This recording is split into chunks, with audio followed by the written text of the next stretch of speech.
Queen and her family come to Victoria Station to meet King Faisal of Iraq and his uncle, the Crown Prince, who are here on a state visit.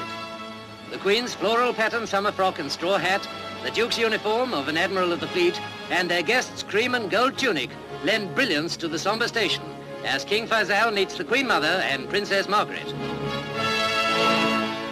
The Duchesses of Gloucester and Kent are presented to the King and his uncle.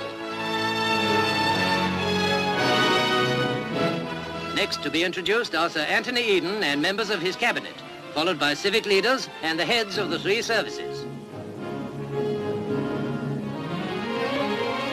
Introductions over, the young king leaves with his royal hostess for the state drive to Buckingham Palace.